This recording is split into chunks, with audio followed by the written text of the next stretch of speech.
Keempat tentara Ukraina membuat rakit buatan sendiri dari botol plastik kosong, berenang melintasi Dnieper dari tepi kanan ke kiri dan menyerah di wilayah Kherson.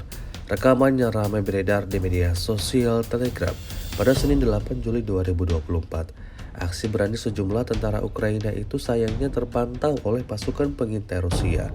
Mereka kemudian diciduk oleh sekelompok tentara Rusia yang membawa senjata. Alhasil keempat tentara Ukraina itu ditangkap dan digelandang oleh tentara Rusia dengan todongan senjata. Tidak diketahui pasti seperti apa nasib mereka selanjutnya. Hingga video ini beredar beragam komentar dituliskan warganet.